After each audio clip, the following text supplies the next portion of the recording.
आज हम कक्षा 8 में अपना जो पाठ चल रहा था उसका अगला भाग पढ़ने जा रहे हैं। नाइट्रोजन स्थिरीकरण। नाइट्रोजन स्थिरीकरण में नाइट्रोजन का किस प्रकार से पादपों के द्वारा स्थिरीकरण किया जाता है। इसमें हमने एक जीवाणु का नाम पहले भी सुना था, राइजोबियम जीवाणु, जो लेग्यूम का अर्थ है दाल वाले पौधे, जिनको हम दलहन भी कहते हैं, उनमें पाया जाता है। और वो भूमि से नाइट्रोजन को लेकर के उनकी ग्रंथिकाओं में, यानी कि जड़ों में पाए जाने वाली गांठों में वो छोड़ देता है, जिससे पौधे आसानी से नाइट्रोजन को जो है अवशोषित कर लेते हैं।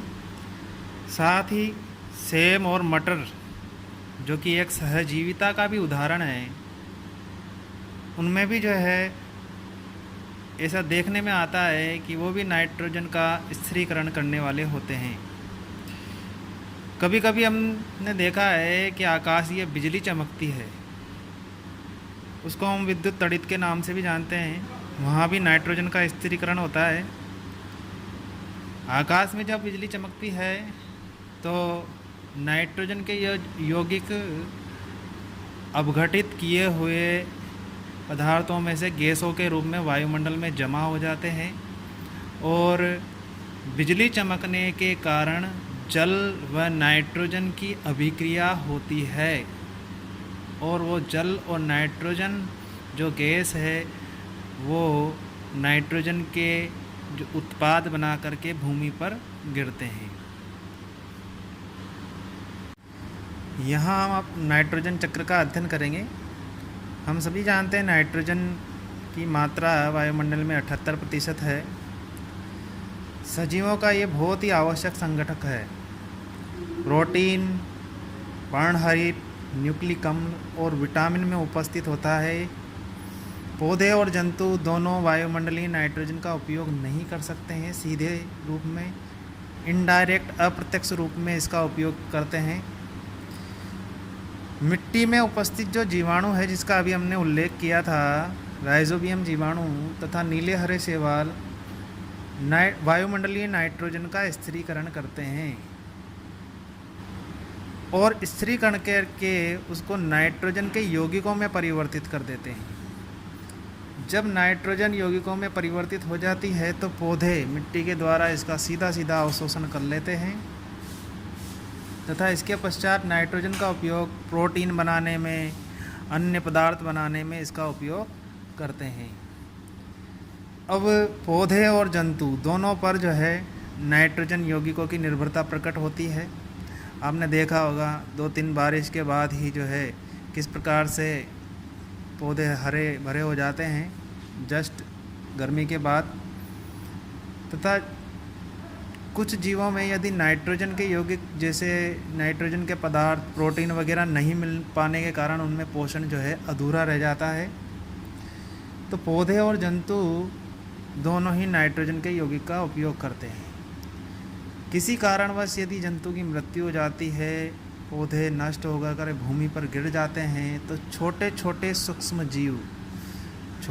सूक्ष्म जीव इन पदार्थों का अपघटन करते हैं और भूमि में डाल देते हैं। और भूमि में से वही जीवाणु, राइजोबियम नाम के जैसे जीवाणु, इन कार्बनिक यौगिकों को तोड़ तोड़ करके जड़ों के माध्यम से पौधों को दे देते हैं। वही जो है ग्रंथिकाओं की यहाँ पर बात आ रही है।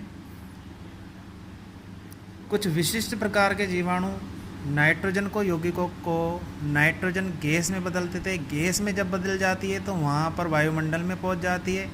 आकाशीय बिजली के द्वारा यह क्रिया संपन्न होती है और वहाँ पर जो है जल के साथ नाइट्रोजन गैस की क्रिया के माध्यम से यौगिक जो है भूमि पर आते हैं और जड़ों के द्वारा अवशोषित कर लिए जाते हैं और पौधों को नाइट्रोजन का यौगिक मिल जाता है प्रोटीन निर्माण करने के लिए। तथा साथ ही इस तरह का जो स्थिरीकरण है वो जैविक और अजैविक दो तरह से होता है। जैविक का अर्थ है कि जीवाणुओं के द्वारा इसका स्थिरीकरण किया जाता है। अजैविक का अर्थ है वायुमंडलीय जो कारक है, जैसे बिजली का चमकना हुआ, जल हुआ, इसके साथ नाइट्रोजन के यौगिक जो है वह आते हैं पृथ्वी पर और वो पौधों को दे देते हैं, पौधे उनका अवशोषण कर लेते हैं। इस चार्ट के द्वारा हम देखें किस प्रकार से। सबसे पहले हम बात करते हैं मिट्टी में उपस्थित नाइट्रोजन के यौगिक की। मिट्टी में यदि नाइट्रोजन के यौगिक उपस्थित है जो जीवाणु व पौधे कौन से हैं? दाल वाले पौधे जिनमें ग्रंथिकाएँ पाई जाती हैं, उनमें जो राइजोबियम जो जीवाणु रहते हैं वो नाइट्रोजन का स्थिरीकरण करते हैं, वे पेड़ पौधों को वहाँ पर देते हैं नाइट्रोजन के यौगिक। तथा पेड़ पौधे जब अच्छे परिपक्व हो जाते हैं तो जंतु उनको भोजन के रूप में उपयोग में लेते हैं, लेकिन किसी कारणवश जंतु की मृत्यु हो जाती है तो वो ज़मीन पर पड़े रहते हैं। उत्सर्जन के माध्यम से भी नाइट्रोजन का अवशिष्ट होता है, जैसे यूरिया का बनना है मूत्र के माध्यम से। तो जीवों की जब मृत्यु हो जाती है तो मृत्यु के बाद आप लोगों ने देखा होगा उसमें बदबू आने लगती है। तो बदबू आने का कारण है कि जीवाणु जो सूक्ष्म जीव है वो नाइट्रोजन के यौगिकों का अपघटन करते हैं और भूमि में डाल देते हैं, और भूमि में जो वही जीवाणु जो है उसको नाइट्रोजन का स्थिरीकरण कर देते हैं। दूसरी बात आती है यहाँ पर वायुमंडलीय नाइट्रोजन की। वायुमंडलीय नाइट्रोजन, यहीं से नाइट्रोजन जो है सीधे नाइट्रोजन यौगिकों के माध्यम से वायुमंडल में चली जाती है, जहाँ पर जब आकाशीय बिजली चमकती है तो वहाँ पर जल के साथ मिलकर के, किसके साथ? जल के साथ मिलकर के H2O प्लस N2 दोनों के यौगिक बनते हैं। ये यौगिक जो है सीधे सीधे भूमि पर आते हैं। वायुमंडलीय नाइट्रोजन जीवाणु एवं नीले हरे शैवाल द्वारा इसका स्थिरीकरण किया जाता है, और फिर इसके बाद जीवाणु द्वारा स्थिरीकरण करके नाइट्रोजन को नाइट्रोजन यौगिकों में परिवर्तित कर देते हैं, और ये वापस जो है जल के माध्यम से भूमि में आ जाते हैं, और भूमि जो है पेड़ पौधों को ये नाइट्रोजन के यौगिक दे देती है। जीवाणु द्वारा नाइट्रोजन यौगिकों का गैसीय नाइट्रोजन में बदलना, ये गैसीय नाइट्रोजन जल के माध्यम से कहाँ आती है? मिट्टी में। इस प्रकार से जो है जीवाणु की भूमिका मित्रवत रहती है नाइट्रोजन का जो है स्थिरीकरण करने में। इसको आप बार बार पढ़िएगा, इसको चित्र याद करिएगा।